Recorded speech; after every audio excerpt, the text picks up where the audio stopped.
Semangat pagi sahabat Infus UNKH, ketemu lagi bersama saya. Ini episode ketiga setelah episode pertama kemarin kita ngulik terkait Prodi S1 Keperawatan dan Nurse. Episode kedua kita ngulik terkait D3 Keperawatan. Nah, hari ini kita akan mengulik terkait Prodi Hukum. Ini merupakan prodi baru, jadi teman-teman kalau mau masuk hukum bisa tahu visi misinya apa, keunggulannya apa, lahan praktiknya di mana, kemudian peluang kerjanya seperti apa sih. Nah, hari ini saya ditemani oleh Kaprodi Hukum, yaitu Bapak Muhammad Zainuddin SHMH. Silakan Bapak, mungkin bisa disapa sahabat kampus. Ya, selamat pagi Ibu Mei dan juga sahabat Infus semuanya. Salam sejahtera untuk kita semua. Oke, terima kasih Bapak. Pak Zainuddin ini Kaprodi Hukum, betul Pak? Betul. Oke, apakah ini prodi baru Pak? Kalau dibilang prodi baru, Prodi Hukum ini merupakan program studi yang tertua di negara Indonesia. Akan tapi kalau memang di Universitas Gadjah Mada ini memang baru, karena pada kita mulai resmi berdiri, izin diberikan dari Kemendikbud. Itu saya ingat persis pada tanggal 16 Agustus 2021 bersamaan dengan perubahan bentuk dari Stikes Gadjah Mada menjadi Universitas Gadjah Mada. Oke, 16 Agustus Betul. Bersamaan dengan perubahan Stikes ke Universitas, Prodi Hukum juga lahir. Iya. Oke, kalau dari Prodi Hukum ini Pak, visi misinya seperti apa nih Pak? Oke.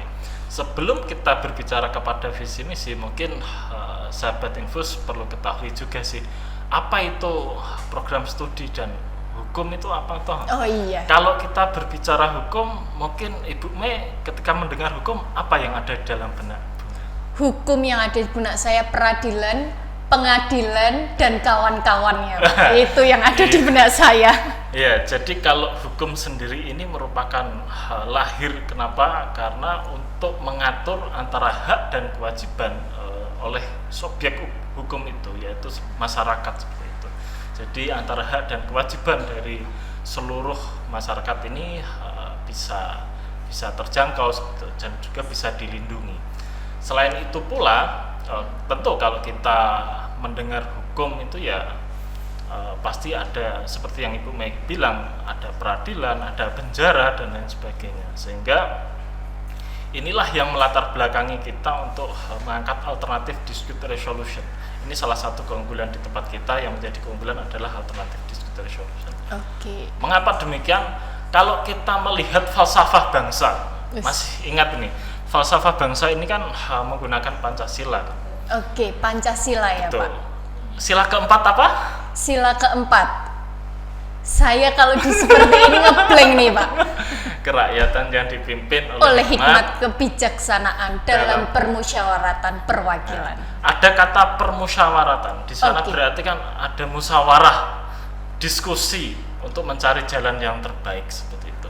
Sehingga diskusi ini ya ketika ada suatu konflik, ada suatu masalah ya harus didiskusikan seperti itu. Sehingga ada suatu konflik permasalahan kok langsung dibawa peradilan, nah, ini nanti akan berdampak buruk. Kita tidak bermusyawarah dulu untuk mencari jalan yang terbaik seperti itu. Sehingga inilah yang mendorong kita dari prodi hukum kira-kira mencari yang mempunyai daya beli oleh masyarakat itu apa. Kita berpikir, dasar negara kita ini ya, bahkan nenek moyang kita dulu sudah bermusyawarah dalam mencari memutuskan suatu permasalahan gitu. Sistem hukum di negara kita memang selalu mengedepankan represif, di mana dia selalu ke jalur hukum. Akibatnya apa? Akibatnya beracara di dalam peradilan itu memerlukan waktu yang lama. Iya, saya setuju itu Pak. Ya, terus orang mau sidang itu untuk bisa memutuskan suatu kasus itu bisa butuh waktu berbulan-bulan. Bahkan sidang berkali-kali ya. Ya, kemudian akibatnya apa lagi nih? Akibatnya di lapas, lembaga pemasyarakatan, semua lapas di negara kita overload semua. Jadi lapasnya penuh. Nah, ini perlu adanya mekanisme pembaruan hukum seperti itu. Kita selesaikan dengan jalur musyawarah. menggunakan alternatif dispute resolution. Ini bisa dengan beberapa jenis, misalkan dengan mediasi, arbitrase, ataupun yang lainnya. Sehingga inilah yang mendorong kita. Meskipun kita prodi baru ya Ibu Mei, perlu diketahui di Kota Semarang sendiri ini ada 3 program studi hukum di perguruan tinggi negeri.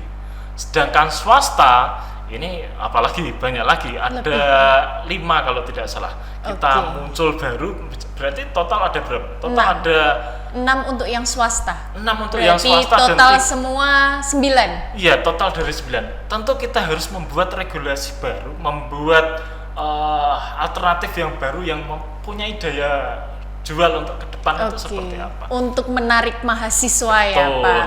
Kalau sehingga inilah mediasi yang harus kita kedepankan. Tradisi negara kita bermusyawarah, inilah yang harus kita jual kepada masyarakat. Jadi menyelesaikan masalah ini tidak harus ke jalur pengadilan, akan tapi memiliki jalur yang lain dengan musyawarah untuk mencari mufakat.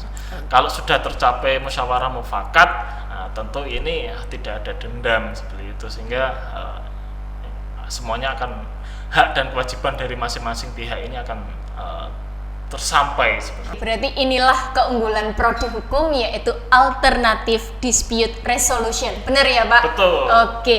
Nah, dari alternatif dispute resolution ini kan keunggulan. Pasti prodinya punya visi misi nih Pak. Saya kembali pertanyaan awal. Visi misinya apa sih Pak? Ya, kalau visi kita secara garis besar ini ya menjadi program studi yang unggul di dalam pendidikan untuk hukum ya, sehingga selain itu juga kita melakukan penelitian dan juga pengabdian sesuai dengan Tridharma perguruan tinggi.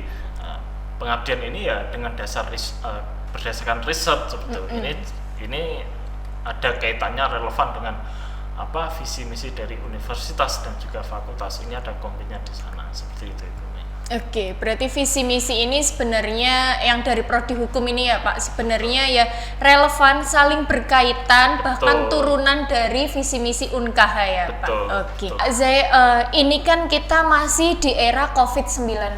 Betul. Otomatis kebanyakan proses pembelajaran itu melalui online, daring. Nah, ini Semarang kan sudah mulai turun lagi nih levelnya. Dari kemarin naik level 3, sekarang turun lagi di level 2. Proses pembelajarannya seperti apa Pak? Apakah daring ataukah ini nanti akan dimix antara daring dan luring? Oh ya, kalau alhamdulillah sih memang COVID di Kota Semarang khususnya memang sudah membaik sampai saat ini. Memang dulu karena kita masih baru sehingga pembelajaran juga masih awal, kita berjalan ini masih menggunakan daring.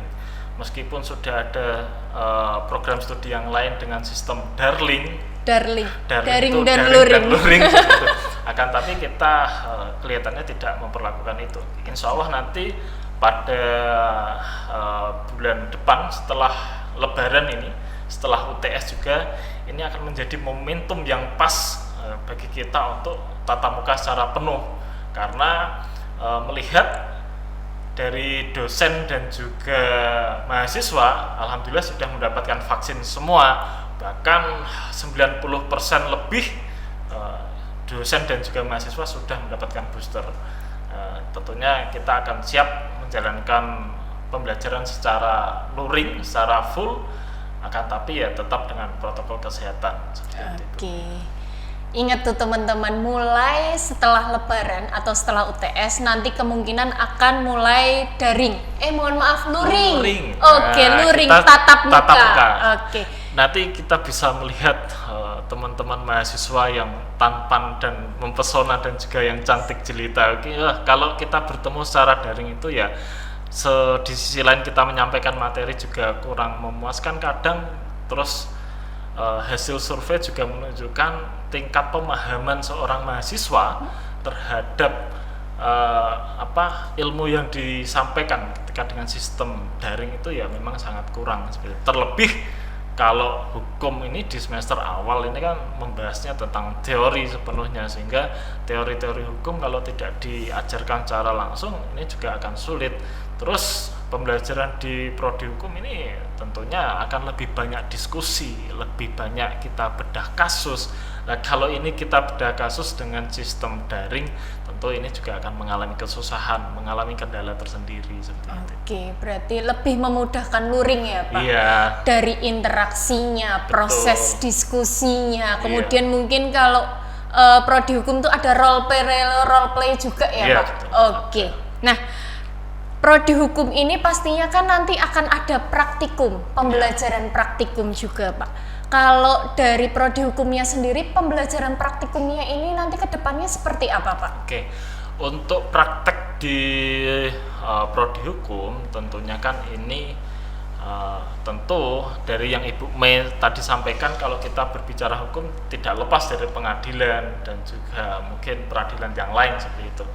Kita juga akan melaksanakan magang, mahasiswa nanti juga akan kita magangkan pada semester 6 seperti itu. Untuk magang sendiri ini juga merupakan bentuk implementasi dari MBKM yang diluncurkan oleh Mas Menteri seperti itu. Kita akan magangkan mahasiswa dengan waktu 6 bulan selama 1 semester sesuai dengan program MBKM itu. Oke, ada magangnya. Magangnya itu di mana Pak biasanya? Untuk magang sendiri nanti kita akan tempatkan di beberapa kantor advokat yang ada di Kota Semarang dan juga sekitarnya yang sudah melaksanakan MOU dengan kita, dan juga di beberapa tempat yang sudah melaksanakan MOU.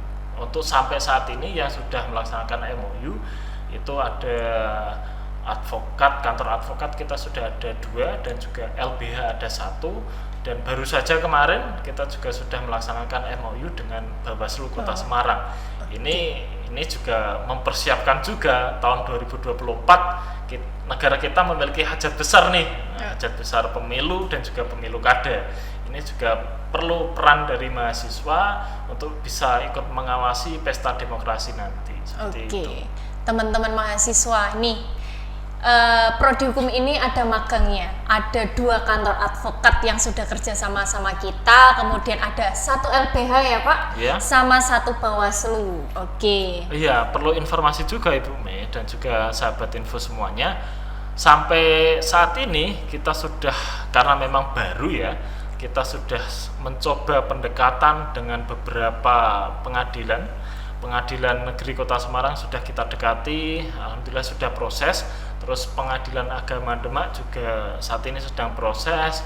Terus kantor kejaksaan, nah ini juga kita sudah dekati untuk kita ajak kerjasama seperti itu. Terus kita juga tidak, meskipun di Kota Semarang tadi saya katakan banyak sekali prodi hukum di beberapa kampus baik PTN maupun PTS, kita tidak menjadikan itu sebagai rival, akan tapi ini adalah partner kita dalam mendorong mahasiswa belajar seperti itu ya, belajar hukum sehingga dapat meningkatkan kualitas SDM dari bangsa kita. Iya, seperti itu. Saya setuju Pak. Kita kerjasamanya sudah banyak nih Pak. Iya. Untuk teman-teman nih, ada pengadilan agama, pengadilan negeri, itu mungkin bisa menjadi lahannya teman-teman untuk simulasi ya Pak. Betul. Kalau dilihat dari seperti itu berarti kan kerjasama sudah banyak nih Pak, keunggulannya sangat menarik. Nah pasti teman-teman yang masih mahasiswa pasti bertanya-tanya, saya setelah lulus kerjanya di mana ya? Peluang kerjanya sampai mana sih? Apakah luas ataukah seperti apa Pak? Mungkin bisa dijawab. Kalau kita berbicara seorang lulusan sarjana hukum, tentu peluang kerjanya banyak sekali. Apapun jenis usaha Anda, apapun jenis perusahaan Anda, pasti ini memerlukan seorang HRD, Human Resource Development, dan juga memerlukan legalnya. Iya, artinya seluruh perusahaan ini memerlukan itu, dan ini bisa diisi oleh sarjana hukum tentunya. Terlebih tentu memerlukan seorang legal, dan legal ini hanya bisa diisi oleh lulusan hukum, oleh sarjana hukum seperti itu. Ini baru 1. Kedua, hakim, penegak hukum ya, hakim, jaksa, polisi. Ini juga bisa diisi oleh hukum, sarjana hukum seperti itu. Terlebih kepada hakim, jaksa, advokat. Nah, ini juga harus diisi oleh teman-teman yang lulusan dari program studi hukum, nantinya yang menjadi sarjana hukum seperti itu. Oke, kalau dilihat dari penjelasan Pak Zainuddin, berarti ini kan sangat luas ya Pak? Iya, Oke, betul. yang pertama bisa masuk semua lini, Bisa. apalagi kalau mereka yang membutuhkan aspek legal. Iya. Apalagi untuk perusahaan-perusahaan, untuk CV pasti mereka membutuhkan aspek legal ya Iya. Pak. Jadi jangan khawatir teman-teman, kalau teman-teman masuk hukum, prodi hukum ini peluang kerjanya sangat besar ternyata. Semua lini bisa masuk. Oke, baik Pak Zainuddin, mungkin cukup untuk podcast kita hari ini, cukup untuk mengulik kita hari ini. Mungkin di akhir bisa Pak Zainuddin untuk menarik mahasiswa yang masih bingung nih mau kuliah di mana. Mengapa teman-teman alumni SMA atau yang mungkin masih sekolah saat ini perlu untuk join di prodi hukum UNKH? Salah satu keunggulannya tadi kita menggunakan keunggulan alternatif dispute resolution. Selain itu pula kita didukung dengan lab mediasi. Nah, ini saya melihat beberapa kampus PTS maupun PTN yang ada prodi hukum ini belum memiliki lab mediasi. Nah, kita ini yang sudah memiliki lab mediasi. Terus kita juga memiliki lab peradilan semu. Tentu ini untuk prodi hukum ya wajib memilikinya seperti itu. Kita sudah memiliki lab itu, ditunjang dengan sarana prasarana yang lain seperti lab komputer, terus perpustakaan yang representatif juga, dan kampus kita ini ya di tengah kota. Terus kalau kita melihat Semarang, biaya hidup juga murah seperti itu dibandingkan dengan kota-kota yang lain, kota-kota besar ya di negara kita. Terus di sisi lain juga untuk dosen sendiri kita didukung dengan dosen-dosen yang memang sudah di bidangnya, dan sekarang 50% dosen prodi hukum UNKH sedang menempuh pendidikan S3 atau siap menjadi doktor. Luar biasa. Luar biasa. Tentunya ini juga akan menambah semangat kita untuk selalu mengabdikan diri untuk mencerdaskan kehidupan bangsa seperti itu. 50% ini insya Allah di tahun ini dan juga tahun besok insya Allah juga sudah selesai semuanya. Jadi nanti kita ada 3 dokter nih di prodi hukum. Yes. Luar biasanya prodi hukum, teman-teman. Jangan lupa teman-teman yang pengen atau pengen mengulik lagi, pengen tahu pendaftarannya seperti apa, teman-teman bisa ke pmb.ac.id, pmpunKH.ac.id, oke? Atau mungkin teman-teman kalau pengen tahu kampusnya seperti apa sih, bisa jalan-jalan ke Universitas Karya Husada Semarang sendiri, Ya, oke? informasi lagi Bu. Oke, informasi bahwasanya untuk prodi hukum program sarjana di UNKH ini ada jalur beasiswa juga loh. Wow, jalur beasiswa iya, teman-teman. selain reguler seperti biasa, ini ada 2 jalur beasiswa. Yang pertama ini beasiswa dari institusi, ini memberikan beasiswa dalam bentuk bebas UPP atau uang gedung lah yang istilahnya yang dikenal masyarakat, dan juga SPP setiap semesternya. Setiap semester, jadi selama program studi ini nanti Free kita SPP ya free Pak? SPP, Oke. Terus ada juga ini beasiswa prestasi, baik prestasi akademik maupun non akademik bagi teman-teman yang ketika sekolah kemarin mendapatkan prestasi seperti itu, misalkan lomba debat atau lomba olahraga misalkan ya, ikut pencak silat atau karate atau taekwondo ataupun olahraga yang lain. Nah, ini mulai dari tingkat kabupaten hingga nasional bahkan internasional. Nah, ini kita berikan beasiswa seperti itu. Dan juga meskipun kita baru nih, sebagai informasi juga, meskipun kita baru belum genap usia kami 1 tahun, kita juga SDM kita juga sudah sangat memadai dan juga unggul seperti itu. Mengapa? Dalam 1 semester berjalan kemarin kita sudah memiliki banyak prestasi. Yang pertama, ini ada mahasiswa kita yang mendapatkan juara gitu, lomba pencak silat. Terus dari dosen sendiri juga kemarin juga ada yang berprestasi di mana dia mendapatkan apresiasi dari Wikimedia Indonesia karena keaktifan menulis di sana sampai 2 kali.